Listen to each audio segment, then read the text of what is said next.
Hello friends, welcome to study tricks. इस lecture series से हम स्टार्ट करने जा रहे हैं एनसीईआरटी सार संग्रह बुक को, जो कि महेश कुमार बर्णवाल द्वारा लिखी गई है। फ्रेंड्स, आप लोगों को बता दूं, बहुत ज़्यादा इंपॉर्टेंट बुक है। इसके जरिए अगर आप फास्ट एड रिवीजन करना चाह रहे हैं, इस बुक के जरिए कर सकते हैं। इसमें सारे इंपॉर्टेंट क्वेश्चन दिए गए हैं, कोई भी फालतू क्वेश्चन नहीं है। और आप लोगों को ये भी बता दूं कि किसी स्पेशली एग्जाम के लिए नहीं है। कोई भी ऐसा एग्जाम हो जिसमें जीके से क्वेश्चन पूछे जाते हैं, तो वन लाइनर के थ्रू आप फास्ट एड रिवीजन कर सकते हैं। एसएससी का हो, रेलवे का हो, एनटीपीसी की या ग्रुप डी या लेखपाल या कोई भी ऐसा एग्जाम हो जिसमें जीके से क्वेश्चन पूछे जाते हैं, तो इस बुक से कर सकते हैं। फ्रेंड्स, तो आज हम डिस्कस करेंगे भारतीय अर्थव्यवस्था के क्वेश्चन, यानी कि इंडियन इकोनॉमी के क्वेश्चन। और इससे पहले हम फिजिक्स, केमिस्ट्री, बायोलॉजी इस बुक की कर चुके हैं, उन्हें आप देख सकते हैं। प्ले लिस्ट आपको मिल जाएगी। तो चलिए स्टार्ट करते हैं। फ्रेंड्स, आपको वीडियो पसंद आए तो लाइक और शेयर ज़रूर करें। तो चलिए स्टार्ट करते हैं। तो पहला चैप्टर इसमें दिया गया है भारतीय अर्थव्यवस्था। तो जब हम किसी देश को उसकी समस्त आर्थिक क्रियाओं के संदर्भ में परिभाषित करते हैं, तो उसे देश की अर्थव्यवस्था कहते हैं। बात करते हैं आर्थिक क्रियाएं। तो वैसी आर्थिक क्रियाएं जिन्हें हम लाभ कमाने के उद्देश्य से करते हैं, उन्हें हम क्या कहते हैं? आर्थिक क्रियाएं।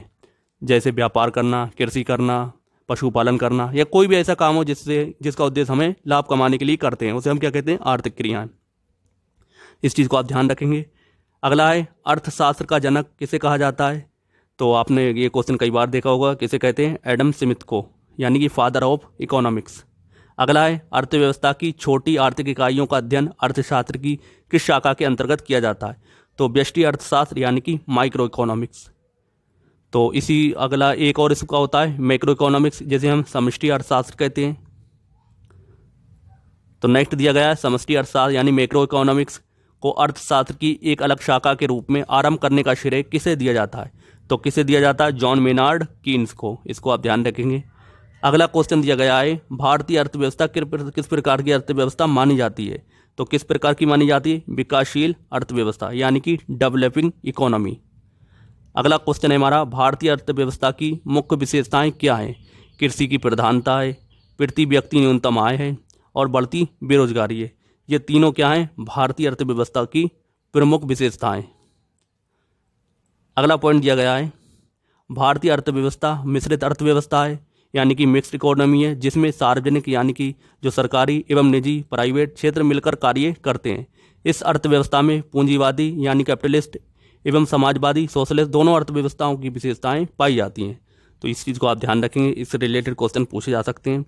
अगला क्वेश्चन है हमारा मिश्रित अर्थव्यवस्था की संकल्पना किस अर्थशास्त्री के विचारों से प्रेरित है? किसके विचारों से प्रेरित है? जॉन मेनार्ड कीन्स के द्वारा।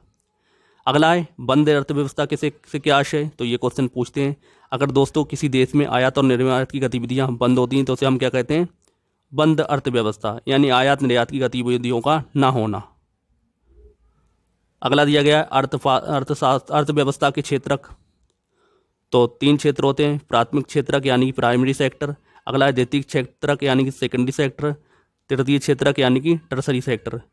तो इसमें प्राथमिक क्षेत्र में क्या होता है? कृषि एवं कृषि से संबंध गतिविधियाँ होती हैं, जैसे कृषि, वानिकी, मत्स्य पालन का, खनन, उत्खनन, ये सब किसके अंतर्गत आते हैं? प्राइमरी सेक्टर के अंतर्गत। अगला है द्वितीय, यानी सेकेंडरी सेक्टर। तो इसके अंतर्गत निर्माण, विनिर्माण, विद्युत, गैस एवं जलपूर्ति, तो ये सब क्या होते हैं? सेकेंडरी सेक्टर के अंतर्गत। अगला है सेवा क्षेत्रक। तो इसके अंतर्गत परिवहन एवं संचार, बैंकिंग एवं बीमा, व्यापार एवं भंडारण, सामुदायिक सेवाएं, टीचिंग भी इसी के अंतर्गत आती है। आपको इस चीज़ का ध्यान रखना है। नेक्स्ट हम देखते हैं संयुक्त क्षेत्र, यानी जॉइंट सेक्टर की अवधारणा किन क्षेत्रों को के संबंध को दर्शाती है? तो अगर निजी और सार्वजनिक क्षेत्र मिलकर रहते हैं, तो इसे हम क्या कहते हैं? संयुक्त क्षेत्र, यानी कि जॉइंट सेक्टर। अगला क्वेश्चन है अर्थव्यवस्था में उच्च स्तरीय निर्णय लेने वाले संस्थानों को किस क्षेत्र के अंतर्गत शामिल किया गया है? पंचम क्षेत्र के अंतर्गत। अगला है अर्थशास्त्र के क्षेत्र में प्रथम नोबेल पुरस्कार किस वर्ष प्रदान किया गया?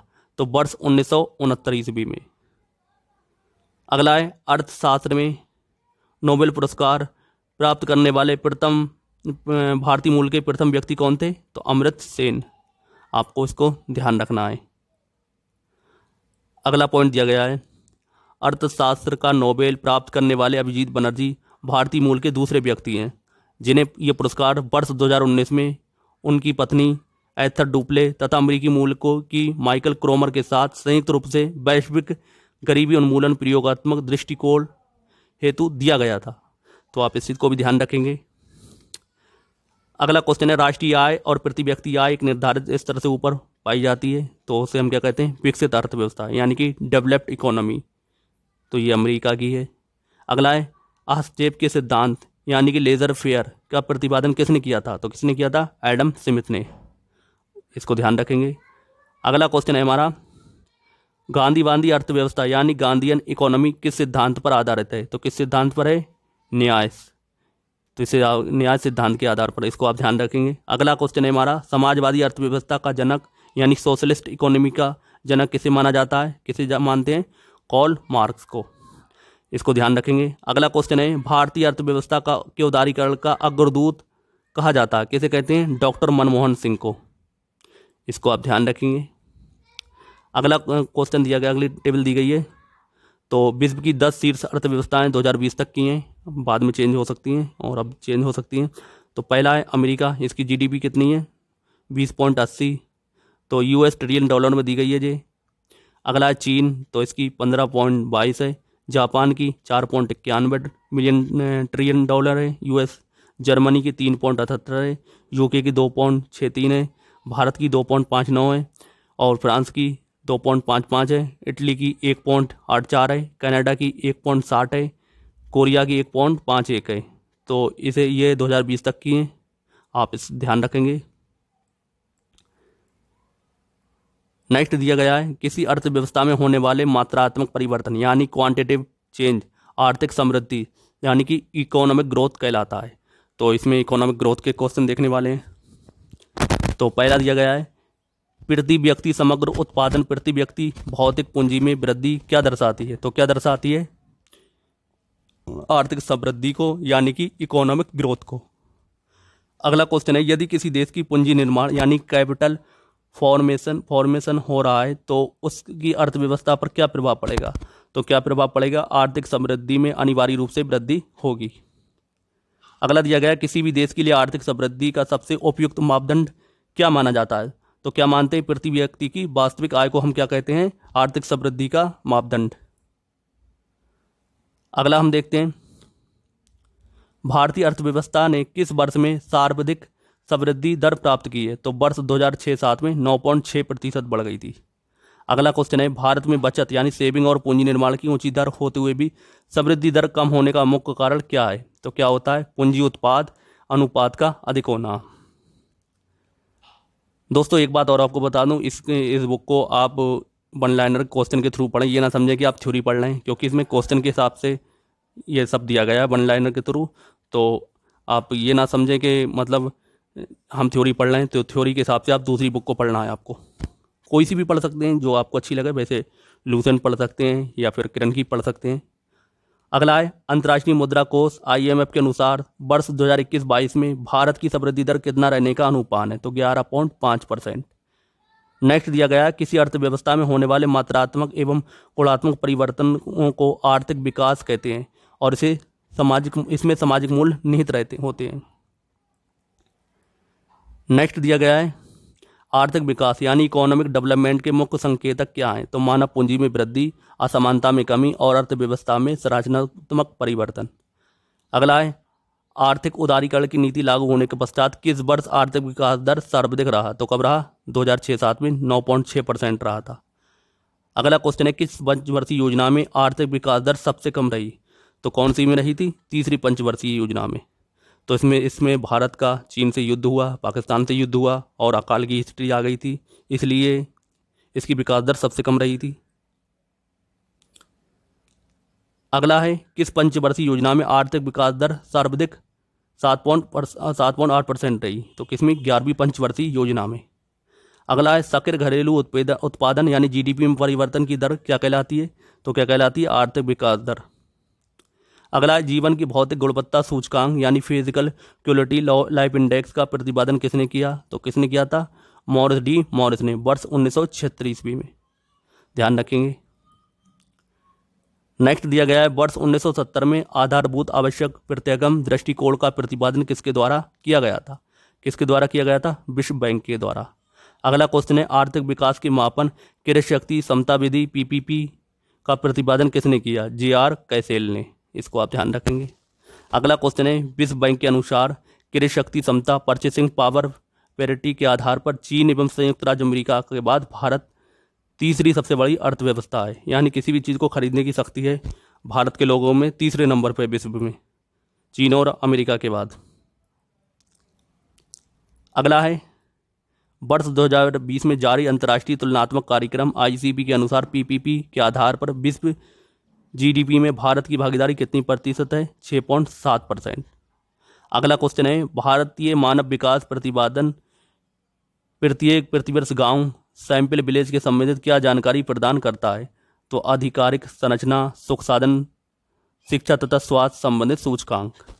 इसको आप ध्यान रखेंगे। अगला है किस अंतर्राष्ट्रीय संस्था के द्वारा वर्ष 1990 से मानव विकास सूचकांक को प्रस्तुत किया जाता है? तो संयुक्त राष्ट्र विकास कार्यक्रम यानी यूएनडीपी के द्वारा ये जारी किया जाता है 1990 से। अगला क्वेश्चन दिया गया है संयुक्त राष्ट्र मानव विकास सूचकांक यानी आईडीआई किसके द्वारा विकसित किया गया था? किसके द्वारा विकसित किया गया था? महबूबुल हक के द्वारा। ध्यान रखना है इनके नाम को। अगला है मानव विकास सूचकांक के 3 मुख्य घटक कौन से हैं? तो पहला है जीवन प्रत्याशा, शैक्षिक स्तर एवं प्रति व्यक्ति सकल घरेलू उत्पाद। तो इसी को लेकर मानव विकास सूचकांक की गणना की जाती है।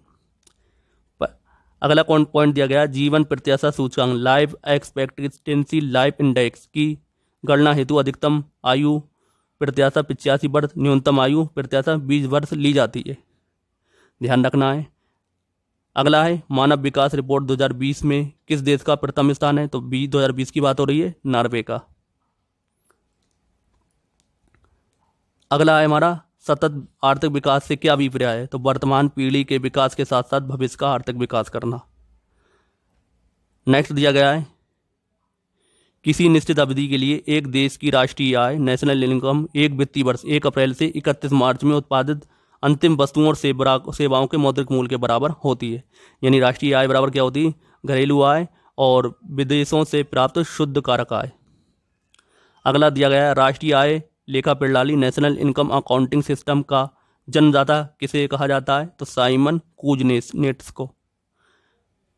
नेक्स्ट दिया गया है वर्ष 1949 में भारत सरकार द्वारा नियुक्त राष्ट्रीय आय समिति के अध्यक्ष कौन थे? तो कौन थे? पीसी महालनोबिस। तो इसमें आपको ध्यान रखना है।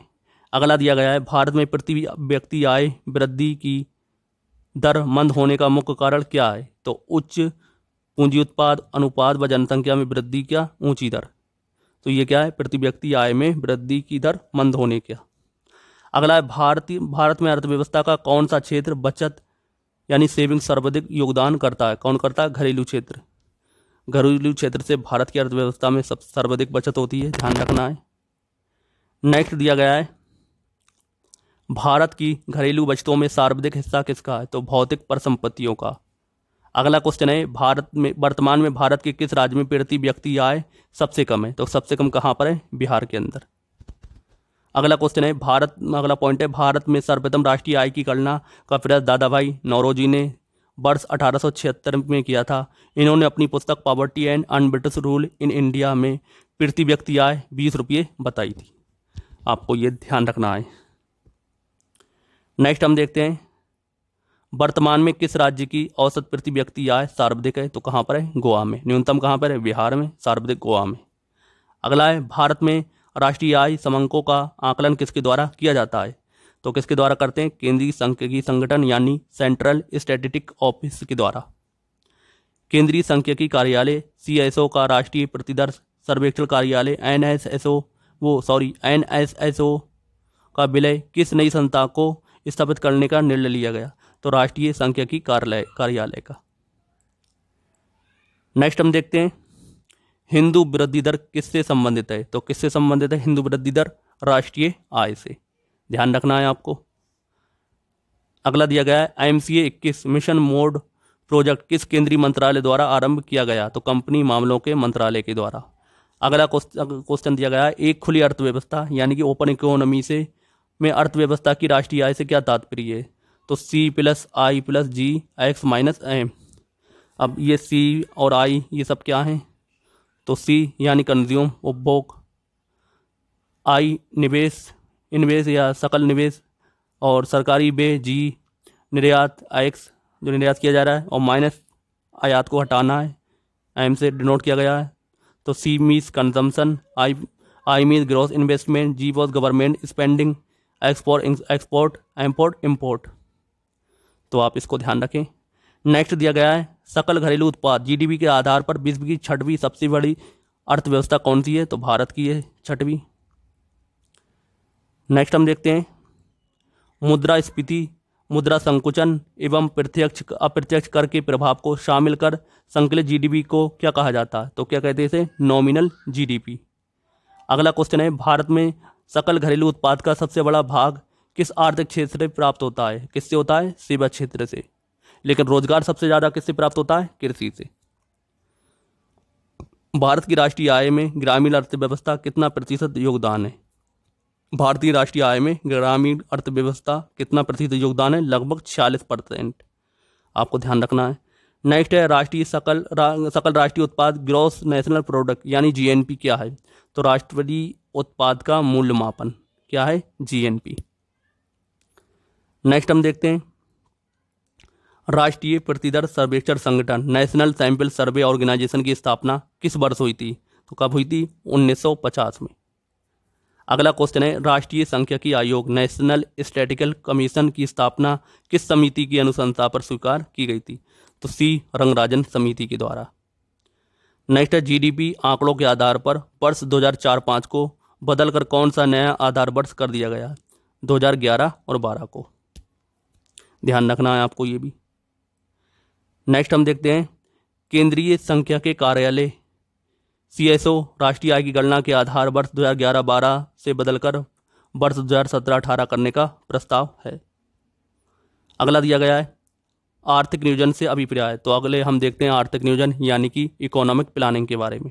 तो आर्थिक नियोजन से अभिप्राय ऐसी प्रणाली से है जिसे केंद्रीय संगठन एक निश्चित समय अवधि के लिए लक्ष्यों का निर्धारण करता है और इन लक्ष्यों की प्राप्ति के लिए कार्यक्रम यानी प्रोग्राम एवं नीतियाँ पॉलिसीज़ का निर्धारण किया जाता है। इसे हम क्या कहते हैं? आर्थिक नियोजन। तो योजनाओं का बनाना और उसकी प्लानिंग करना कि हम कितना लक्ष्य प्राप्त करेंगे, ये सब क्या होता है? आर्थिक नियोजन। नेक्स्ट है हमारा, भारत में आर्थिक नियोजन की पृष्ठभूमि किसने तैयार की थी? तो किसने की थी? सर एस विश्वेश्वरैया ने वर्ष 1934 में। आपको ध्यान रखना है। नेक्स्ट है, वर्ष 1944 में गांधीवादी योजना किसने प्रतिपादित की थी? तो किसने की थी? श्रीमन नारायण अग्रवाल ने। अगला है, विकास का भारतीय मॉडल किसके हितों की सुरक्षा प्रदान करता है? व्यक्ति और राज्य दोनों के हितों की। ध्यान रखना है। नेक्स्ट है, राष्ट्रीय योजना समिति नेशनल प्लानिंग कमेटी का गठन किसके द्वारा किया गया था? किसके द्वारा किया गया था? सुभाष चंद्र बोस के द्वारा। नेक्स्ट हम देखते हैं, राष्ट्रीय विकास समिति का अध्यक्ष कौन होता है? तो भारत का प्रधानमंत्री राष्ट्रीय विकास समिति का अध्यक्ष होता है। अगला है, राष्ट्रीय विकास परिषद यानी नेशनल डेवलपमेंट काउंसिल का गठन कब हुआ था? तो 6 अगस्त 1952 को हुआ था। अगला है, नियोजित विकास मॉडल भारत ने कब लागू किया? तो कब लागू किया? 1 अप्रैल 1951 से। अगला दिया गया है, प्रथम पंचवर्षीय योजना किस योजना पर आधारित थी? तो किस पर थी? हैरोल्ड डोमर मॉडल पर।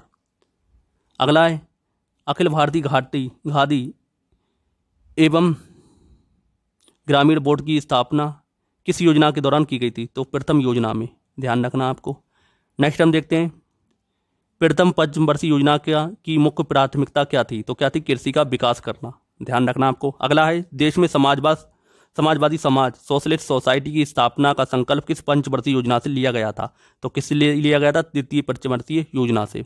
अगला है, भारत में आर्थिक नियोजन की वास्तविक शुरुआत द्वितीय पंचवर्षीय योजना से हुई थी। इस योजना का वास्तुकार किसे माना जाता? तो किसे मानते हैं? PC महालनोबिस को। ध्यान रखना आपको। भारत में अनवरत योजना यानी रोलिंग प्लान किस अवधि में प्रभावी था? कब था? 1978-80 में। तो आपको ध्यान रखना है। नेक्स्ट हम देखते हैं, किस पंचवर्षीय योजना में कृषि में ऋणात्मक विकास प्रतिशत क्या था? तीसरी पंचवर्षीय योजना में, क्योंकि 2 युद्ध हुए थे और भारत में अकाल पड़ गया था। अगला है अनवरत योजना का प्रतिपादन गुन्नार मेडल द्वारा अपनी पुस्तक द एशियन ड्रामा में किया गया था। इसे भारत में लागू करने का श्रेय जनता पार्टी की सरकार DT लकड़ावाला को जाता है, ध्यान रखना है आपको ये भी। अगला क्वेश्चन है हमारा, भारत में हरित क्रांति यानी ग्रीन रिवॉल्यूशन की शुरुआत किस पंचवर्षीय योजना के दौरान हुई थी? कब हुई थी? तृतीय पंचवर्षीय योजना के। अगला है चतुर्थ पंचवर्षीय योजना किस मॉडल पर आधारित थी? तो किस पर आधारित थी? DR गॉडगिल मॉडल पर, ध्यान रखना है आपको ये भी। नेक्स्ट हम देखते हैं आर्थिक नियोजन यानी कि इकोनॉमिक प्लानिंग के युग की प्रारंभ। भारत की सकल राष्ट्रीय आय ग्रॉस नेशनल इनकम में कृषि का हिस्सा निरंतर कम हो रहा है, ध्यान रखना है आपको। नेक्स्ट हम देखते हैं भारत में सुपोषित विकास सेल्फ डेवलपमेंट। तो पहला इसमें किस पंचवर्षीय योजना में विकास केंद्र उपागम अपनाया गया था? तो कौन सी में अपनाया गया था? चतुर्थ पंचवर्षीय योजना में। नेक्स्ट है भारत में सुपोषित विकास सेल्फ डेवलपमेंट की इसका संकल्पना सर्वप्रथम किस पंचवर्षीय योजना में अपनाई गई थी? तो कब अपनाई गई थी? चतुर्थ पंचवर्षीय योजना में। अगला है निर्धारित अवधि में से एक वर्ष पूर्व समाप्त होने वाली पंचवर्षीय योजना कौन सी है? तो 5वीं पंचवर्षीय योजना। ये योजना 4 वर्ष चली थी, ध्यान रखना है आपको, पूछते हैं एग्जाम में। अगला क्वेश्चन है हमारा, गरीबी हटाओ विषय युक्ति पर आधारित गरीबी उन्मूलन कार्यक्रमों को किस पंचवर्षीय योजना में प्रारंभ किया गया था? तो 5वीं पंचवर्षीय योजना में। तो आप देख सकते हैं जितने भी इसमें क्वेश्चन दिए जा रहे हैं सारे इंपॉर्टेंट क्वेश्चन दिए जा रहे हैं जो डायरेक्ट क्वेश्चन बनते हैं, क्योंकि ये क्वेश्चन पहले भी बहुत बार पूछे जा चुके हैं। अब आपसे ये पूछ सकते हैं कि गरीबी हटाओ कौन सी पंचवर्षीय योजना में नारा दिया गया था? तो आपको पता होना चाहिए 5वीं पंचवर्षीय योजना में। अगला है छठी पंचवर्षीय योजना किस मॉडल पर आधारित थी? तो किस पर थी? आगत निर्गत मॉडल पर, ध्यान रखना आपको। नेक्स्ट है सामाजिक न्याय एवं समानता के साथ समृद्धि पर बल किस पंचवर्षीय योजना में दिया गया था? तो किस में दिया गया था? 7वीं पंचवर्षीय योजना में। नेक्स्ट है 20 सूत्रीय आर्थिक कार्यक्रम का शुभारंभ किस वर्ष किया गया था? तो कब किया गया था? वर्ष 1975 ईस्वी में, ध्यान रखना है आपको। अगला है नीति आयोग ने पंचवर्षीय योजना के स्थान पर 15 वर्षीय दृष्टिपत्र विजन डॉक्यूमेंट 7 वर्षीय रणनीति स्ट्रेटजी एवं 3 वर्षीय कार्य एजेंडा यानी एक्शन एजेंडा लागू करने का निर्णय लिया है नीति आयोग ने, क्योंकि प्लानिंग कमीशन को अब नीति आयोग कर दिया गया है। अगला है 7वीं पंचवर्षीय योजना में IRDP यानी इंटीग्रेटेड रूरल डेवलपमेंट प्रोग्राम के अंतर्गत क्या रणनीति अपनाई गई थी? तो संयुक्त परिवार के अंगीकरण का, ध्यान रखना है आपको। नेक्स्ट है कोई भी वस्तु जो सभी प्रकार की आर्थिक व्यवहारों जिसमें ऋण भी सम्मिलित हो को पूरा करने तथा भुगतान के माध्यम के रूप में असामान्यता स्वीकार की जाती है, उसे हम क्या कहते हैं? मुद्रा कहते हैं। आपको ध्यान रखना है, मुद्रा के बारे में दे रखा है आपको ये। नेक्स्ट दिया गया है भारत में सर्वप्रथम कागजी मुद्रा यानी पेपर मनी की शुरुआत किस वर्ष की गई थी? तो कब की गई थी? वर्ष 1862 में। नेक्स्ट है किस प्रकार की मुद्रा में बाह्य मूल्य यानी फेस वैल्यू के साथ साथ आंतरिक मूल्य भी निहित होता है? तो किसमें? धातु मुद्रा में। नेक्स्ट दिया गया है विदेशी मुद्रा जिसमें तुरंत प्रवास की प्रवृत्ति यानी क्विक मिग्रेशन ट्रेंड होती है, क्या कहलाती? गर्म मुद्रा हॉट मनी। स्मार्ट मनी या प्लास्टिक मनी शब्द का प्रयोग किसके लिए किया जाता है? तो क्रेडिट और डेबिट कार्ड के लिए हम किसका यूज करते हैं? स्मार्ट मनी या प्लास्टिक मनी का। अगला है बिटकॉइन क्रिप्टो करेंसी का प्रचलन किसने किया था? तो किसने किया था? सातोशी नकामोतो ने, ध्यान रखना है आपको। नेक्स्ट है हमारा भारतीय रुपया वर्ष 1957 को 16 आनों का में विभाजित था। इसके पश्चात 10 दार्शनिक मुद्रा प्रणाली यानी डेसिमल करेंसी सिस्टम अपनाई गई। 1 रुपये को 100 समान पैसों में बांटा गया। RBI द्वारा जारी नोटों में कुल 17 भाषाओं का प्रयोग होता है। तो ये क्वेश्चन पूछते हैं कि नोटों पर कितनी भाषाएं लिखी होती हैं? तो 17 भाषाओं। नेक्स्ट है वो मुद्रा जिसका वास्तविक एवं अंकित मूल्य बराबर हो उसे क्या कहते हैं? प्रमाणिक मुद्रा यानी कि स्टैंडर्ड मनी। अगला है विशेष आहार अधिकार यानी कि स्पेशल ड्राइंग राइट्स SDR का उदाहरण है कृत्रिम मुद्रा यानी कि आर्टिफिशियल मनी का। नेक्स्ट है किस प्रकार की मुद्रा का दुर्लभ मुद्रा या हार्ड करेंसी से तात्पर्य? तो जिस मुद्रा की विश्व बाजार में आपूर्ति की मांग अपेक्षा देखो तो उसे हम क्या कहते हैं? हार्ड करेंसी, यानी कि जिसकी आपूर्ति कम हो और उसकी मांग ज़्यादा हो तो उसे हम क्या कहेंगे? Hard currency. और सॉफ्ट करेंसी इसकी उल्टी होती है, उसकी आपूर्ति ज़्यादा होती है लेकिन मांग क्या होती है? कम होती है। नेक्स्ट दिया गया है मुद्रा पूर्ति की माप। तो M1 लोगों के पास मुद्रा व सिक्के प्लस बैंकों के पास नकद जमा। नेक्स्ट है इसमें रिजर्व बैंकों के पास अन्य जमाएं संकीर्ण मुद्रा। M2 बराबर होगा M1 प्लस डाकघरों में मांग जमा। M3 बराबर M1 प्लस बैंकों के पास सब्दी जमाएं अथवा समय जमाएं। नेक्स्ट है M4 डाकघर में कुल जमा मांग एवं सब्दी जमा। तरलता की दृष्टि से M1 बड़ा है M2 से, M3 मतलब ये क्रम दिया गया है, ये आपको ध्यान रखना है। अगला है भारत में मुद्रा गुणक यानी कि मनी मल्टीप्लायर को किस रूप में परिभाषित किया जाता है? तो आरक्षित मुद्रा के रूप में, ध्यान रखना है आपको। अगला है postal order, demand draft, cheque पत्र किसके उदाहरण है? किसके हैं? ऐच्छिक मुद्रा के यानी कि ऑप्शनल मनी के। तो सामने वाला इसे चाहे तो ले भी सकता है और चाहे तो मना कर सकता है, इसी को हम क्या कहेंगे? ऐच्छिक मुद्रा। मुद्रा प्रसार यानी करेंसी एक्सपेंशन से क्या तात्पर्य है? तो अर्थव्यवस्था में ऊंची कीमतों का होना क्या कहलाता है? करेंसी एक्सपेंशन या मुद्रा प्रसार। भारत में सिक्कों की ढलाई किन स्थानों पर होती है? तो मुंबई, कोलकाता, हैदराबाद में, ध्यान रखना आपको। नेक्स्ट है ₹1 के नोट का नोट वित्त मंत्रालय द्वारा जारी किया जाता है जिस पर वित्त सचिव के हस्ताक्षर होते हैं, जबकि अन्य करेंसी नोट पर RBI द्वारा जारी किए जाते हैं जिन पर रिजर्व बैंकों के गवर्नर के हस्ताक्षर होते हैं। तो अभी UPSSC पेट के एग्जाम में डायरेक्ट क्वेश्चन पूछा गया था इससे ही, और जो पढ़ के गया होगा तो आसानी से टिक कर दिया होगा। नेक्स्ट है मुद्रा के स्थगित यानी स्टैटिक, गयात्मक यानी डायनामिक कार्यों का विभाजन किसने किया था? तो किसने किया था? पॉल इंजंग ने। अगला है भारत में मुद्रा एवं शाख का नियंत्रण किसके द्वारा किया जाता है? किसके द्वारा करते हैं? भारतीय रिजर्व बैंक के द्वारा, ध्यान रखना आपको।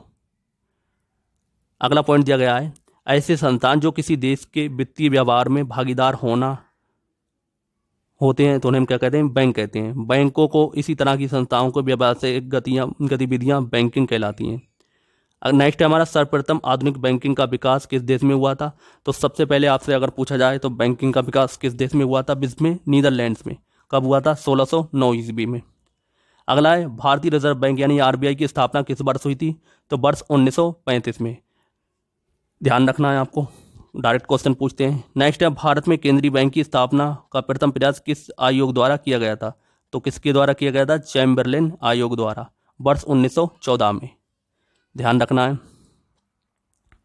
अगला दिया गया है इंपीरियल बैंक ऑफ इंडिया की स्थापना किस वर्ष की गई थी? तो कब की गई थी? वर्ष 1921 ईस्वी में। नेक्स्ट है भारत में विदेशी विनिमय संचय का रख रखाव किसके द्वारा किया जाता है? तो किसके द्वारा करते हैं? भारतीय रिजर्व बैंक के द्वारा। अगला क्वेश्चन है भारतीय रिजर्व बैंक को कितने मूल्य तक की करेंसी नोट छापने का अधिकार प्राप्त है? तो 10,000 तक का, ध्यान रखना है। भारतीय रिजर्व बैंक 10,000 तक की करेंसी को छाप सकती है। नेक्स्ट दिया गया है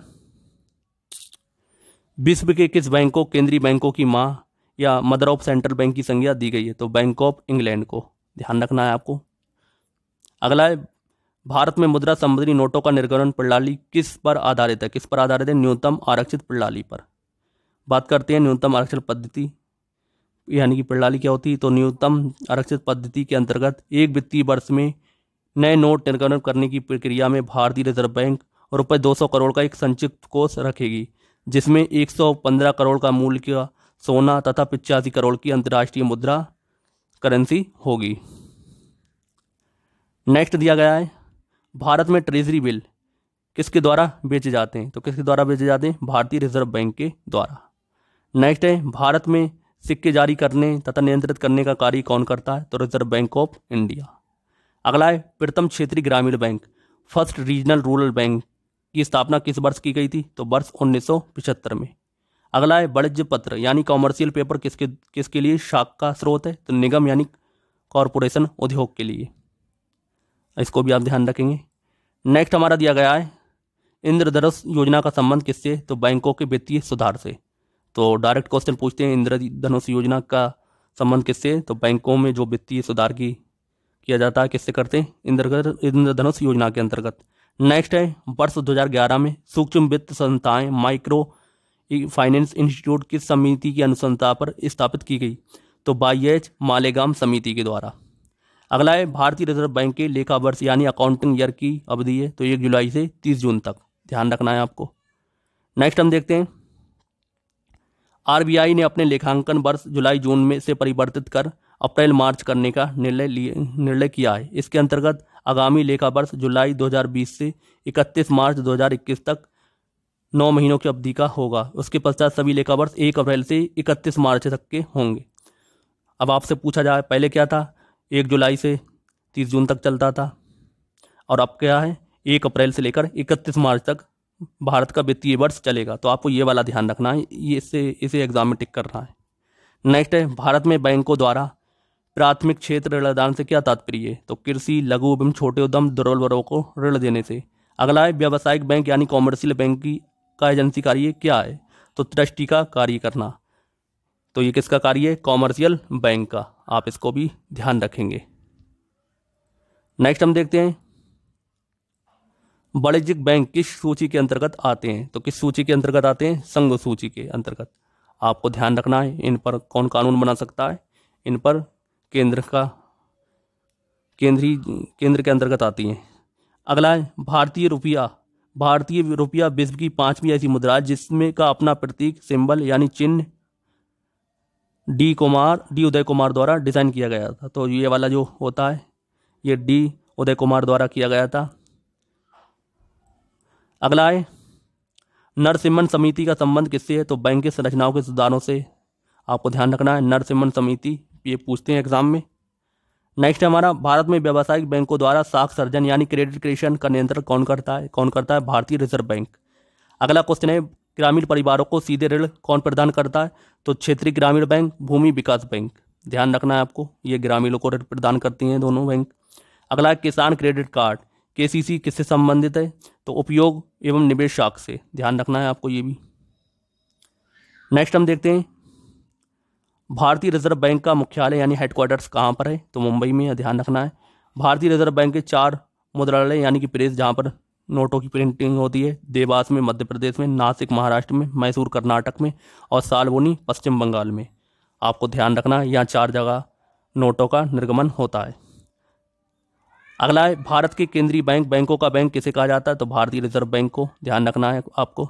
अगला है, भारतीय स्टेट बैंक एसबीआई की स्थापना किस वर्ष हुई थी, तो 1955 में। नेक्स्ट है, सिंपली क्लिक क्रेडिट कार्ड योजना किस बैंक द्वारा शुरू की गई, भारतीय स्टेट बैंक के द्वारा। अगला क्वेश्चन है, भारत में प्रथम महिला बैंक की स्थापना कब और कहाँ की गई थी, तो 19 नवंबर 2013 को मुंबई में। अगला है, भारत ने के किस बैंक ने चीन की सबसे पहले अपनी शाखा स्थापित की थी, भारत के किस बैंक ने की थी, भारतीय स्टेट बैंक ने पहली शाखा अपनी चीन में स्थापित की थी। नेक्स्ट हम देखते हैं, निजी भारतीय बैंकों में किसने चीन में सर्वप्रथम अपनी शाखा की स्थापित की थी, तो निजी में एक्सिस बैंक ने। तो सार्वजनिक क्षेत्र के 12 बैंक, भारतीय state bank, bank of India, bank of Baroda, bank of Maharashtra, union bank of India, UCO bank, Punjab national bank, Indian overseas bank, central bank of India, Punjab एवं सिंध बैंक, इंडियन बैंक और केनरा बैंक। ध्यान रखना आपको। नेक्स्ट हमारा, भारत में सार्वजनिक क्षेत्र का सबसे बड़ा वाणिज्यिक बैंक कौन सा है, तो स्टेट बैंक ऑफ इंडिया। ये भी आप ध्यान रखेंगे। अगला पॉइंट है, भारत में बैंकिंग व्यवस्था एवं विस्तार वित्तीय समावेशन को ध्यान रखकर 19 जुलाई 1969 को 15 अप्रैल 1980 को क्रमशः 6 बड़े व्यावसायिक बैंकों का राष्ट्रीयकरण किया गया था। ये आपको ध्यान रखना है। अगला क्वेश्चन है हमारा, किसानों तक आसानी से पहुंच के लिए किस बैंक ने किसान क्लब स्थापित किए, भारतीय स्टेट बैंक ने। ध्यान रखना आपको। भारत में पहला इस्लामिक बैंक कहाँ स्थापित किया गया, तो कोची, केरल में। अगला है, लघु उद्योग स्मॉल स्केल इंडस्ट्री के क्षेत्र में कौन सा बैंक कार्य करता है, कौन सा करता है, भारतीय लघु उद्योग विकास बैंक, सिडबी। तो आपको ध्यान रखना है, सिडबी। नेक्स्ट हमारा, प्रथम बैंक क्रेडिट कार्ड कब और किसने के द्वारा निर्गत किया गया था, बैंक ऑफ अमेरिका के द्वारा वर्ष 1959 में। ये भी आप ध्यान रखेंगे। अगला क्वेश्चन है हमारा, क्षेत्रीय ग्रामीण बैंक रीजनल रूरल बैंक की स्थापना कब हुई थी, तो 2 अक्टूबर 1975 को। इंपॉर्टेंट है, ध्यान रखना है। नेक्स्ट हमारा, फिनेजी, लैंडबॉक्स, लैंड क्लब, रूपी सर्कल तथा फेयर सेंट आदि पीयर टू पीयर ऋण उपलब्ध कराने के कुछ प्रमुख प्लेटफॉर्म्स हैं। अगला है, भारत के किन राज्यों में क्षेत्रीय ग्रामीण बैंक यानी आरआरबी कार्यरत नहीं है, तो कहाँ पर नहीं है, सिक्किम और गोवा में। तो यहाँ पर ग्रामीण बैंक नहीं है। अगला है, भारत के किस व्यावसायिक बैंक यानी कॉमर्शियल बैंक ने सबसे पहले चलती फिरती एटीएम मोबाइल एटीएम सेवा शुरुआत की, तो किसने की थी, आईसीआईसी बैंक ने। आपको ध्यान रखना है। अगला है हमारा, लघु एवं माध्यम उद्योगों को ऋण उपलब्ध कराने हेतु किस समिति का गठन किया गया था? तो किसका किया गया था? नायक समिति का, वर्ष 1993 में। अगला है, भारत में नाबार्ड किन बैंकों को पुनर्वितरित रेफिनेंस उपलब्ध कराता है? तो अनुसूचित व्यापारिक बैंकों को, क्षेत्रीय ग्रामीण बैंकों को तथा राज्य भूमि विकास बैंकों को। आपको ये भी ध्यान रखना है। अगला है, नाबार्ड का मुख्यालय कहाँ स्थित है? मुंबई में है। अगला है, बैंकों की पूंजी पर्याप्तता के मापन के लिए अंतर्राष्ट्रीय मानक का प्रयोग किया जाता है। तो किस मानक का यूज करते हैं? बेसल नॉर्म्स का, यानी बेसल मानक का। ध्यान रखना आपको ये भी।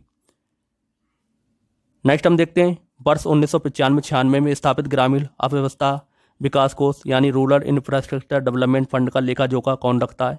तो राष्ट्रीय कृषि एवं ग्रामीण विकास बैंक। ये भी आप ध्यान रखेंगे। अगला है, स्वाभिमान कार्यक्रम का मुख्य उद्देश्य क्या है? तो ग्रामीण निर्धनों के घरों तक बैंकों का पहुंचाना।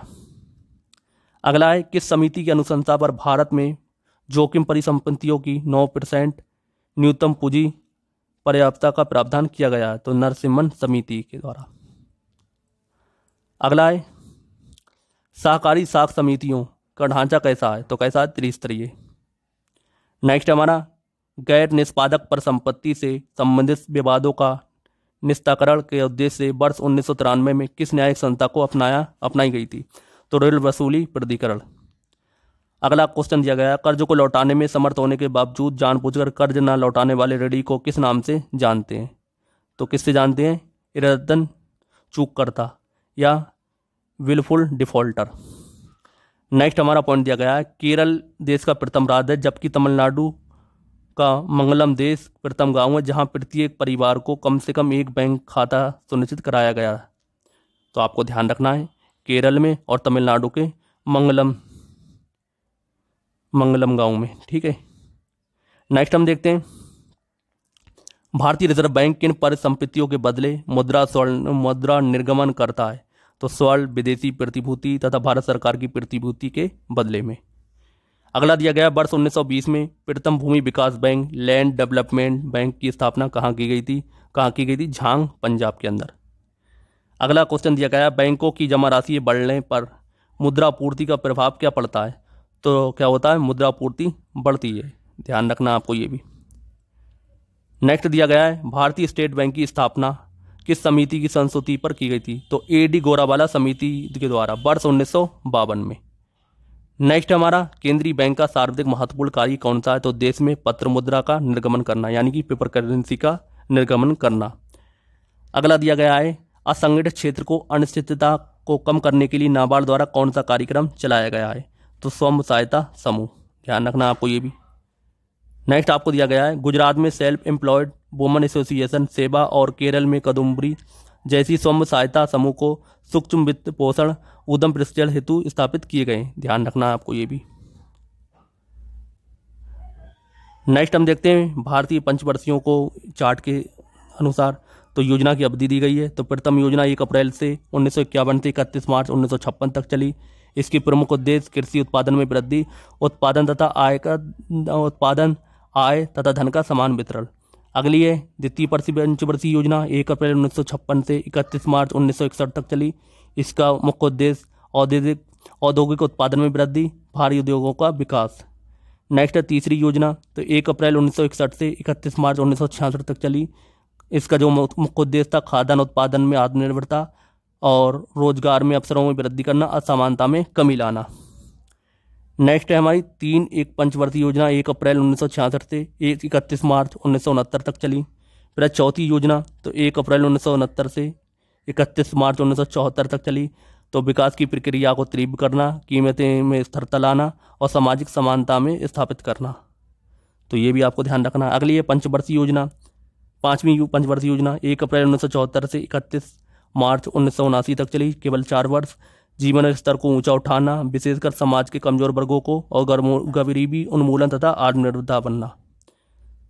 अगला है वार्षिक योजना चली थी 1 अप्रैल 1979 से लेकर 1980 तक दो वार्षिक योजनाएं चली। छठी योजना 1 अप्रैल 1980 से 31 मार्च 1985 तक। इसमें निर्धनता का उन्मूलन करना, असमानता में कमी लाना, आधिकारिक संरचना का विकास करना। अगली 7वीं योजना 1 अप्रैल 1985 से 31 मार्च 1990 तक चली। इसका मुख्य उद्देश्य रोजगार के नए अवसरों को सृजित करना, कृषि उत्पादकता में वृद्धि करना। तो आप ये भी ध्यान रखेंगे। नेक्स्ट हमारा 2 वर्षीय योजनाएं, तो 1 अप्रैल 1990 से 31 मार्च 1992 तक चली। तो 8वीं चली थी 1992 से 1997 तक। तो शताब्दी के अंत तक मानव शक्ति का पूर्ण उपयोग करना, प्राथमिक शिक्षा को सर्वव्यापी बनाना, आर्थिक संरचना को सुदृढ़ बनाना। नेक्स्ट 9वीं योजना, तो 1997 से 2002 तक चली। कृषि एवं ग्रामीण विकास और कीमत स्थिरता के साथ समृद्धि करना, जनसंख्या की वृद्धि पर रोक लगाना। तो ये किसका उद्देश्य? 9वीं पंचवर्षीय योजना का। अगली है 10वीं पंचवर्षीय योजना, तो ये 2002 से 2007 तक चली। तो उपभोग स्तर पर वृद्धि, स्वास्थ्य एवं शिक्षा संबंधी सुविधाओं में सुधार लाकर जीवन की गुणवत्ता को बेहतर बनाना। अगला था समावेशी समृद्धि द्वारा असमानताओं को कम करना, ये ध्यान रखेंगे आप। अगला 11वीं योजना, तो 1 अप्रैल 2007 से 31 मार्च 2012 तक चली। तो बहुमुखी लक्ष्य जिसमें न केवल विकास बल्कि निरंतरता करना भी शामिल हो, शिक्षा की गुणवत्ता एवं सार्वजनिक स्वास्थ्य सेवाओं को सुधार करना, द्वितीय हरित क्रांति की रणनीति बनाना, उच्च कोटि के रोजगार का सृजन करना और पर्यावरण का संरक्षण करना। आखिरी और 12वीं पंचवर्षीय योजना 1 अप्रैल 2012 से 31 मार्च 2017 तक चली। इसमें तीव्र सतत अधिक समावेशी विकास करना, सकल घरेलू उत्पाद में 8% की वृद्धि करना, ये भी आपको ध्यान रखना है। नेक्स्ट हम देख लेते हैं कुछ और इम्पोर्टेंट। नेक्स्ट दिया गया है जॉन डब्ल्यू मिलर मॉडल किस पंचवर्षीय योजना पर आधारित थी? तो 7वीं। मानव विकास के सारे विकास प्रयासों का सार तत्व किस पंचवर्षीय योजना को माना जाता है? 8वीं पंचवर्षीय योजना को। भारत में आर्थिक नियोजन की अवधि के दौरान कितनी बार योजना अवकाश लाया गया? 3 बार। महिला अंश योजना किस पंचवर्षीय योजना में प्रारंभ की गई थी? 9वीं पंचवर्षीय योजना में। आपको ये ध्यान रखना है।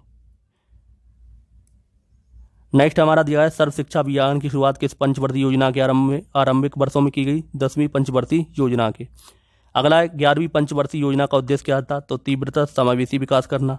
अगला है 11वीं पंचवर्षीय योजना में शिक्षा से संबंधित विषय वस्तु क्या थी? तो अनिवार्य प्रारंभिक शिक्षा। अगला है 12वीं पंचवर्षीय योजना का मुख्य उद्देश्य क्या था? तो क्या था? तीव्रतम धारणीय और अधिक समावेशी विकास करना। तो आपको ये भी ध्यान रखना है। फ्रेंड्स, ये था इकोनॉमिक्स का भारतीय अर्थव्यवस्था का पहला पार्ट एनसीईआरटी सार संग्रह बुक का। आई होप आपको ये पसंद आया होगा। फ्रेंड्स, मैं आप लोगों को बता दूं, आप किसी भी एग्जाम को देने जा रहे हैं और फास्टेस्ट रिवीजन करना चाह रहे हैं और केवल इंपॉर्टेंट क्वेश्चन पढ़ना चाह रहे हैं, तो इस बुक से रिवीजन कर सकते हैं। इस बुक को चाहें तो खुद खरीद के कर सकते हैं या मैं आपको करवा ही रहा हूँ, मेरे द्वारा कर सकते हैं। तो उम्मीद है आपको ये वीडियो पसंद आया होगा। पसंद आया तो वीडियो को लाइक और शेयर करना ना भूलें। मिलते हैं नेक्स्ट वीडियो में, तब तक के लिए जय हिंद, जय भारत।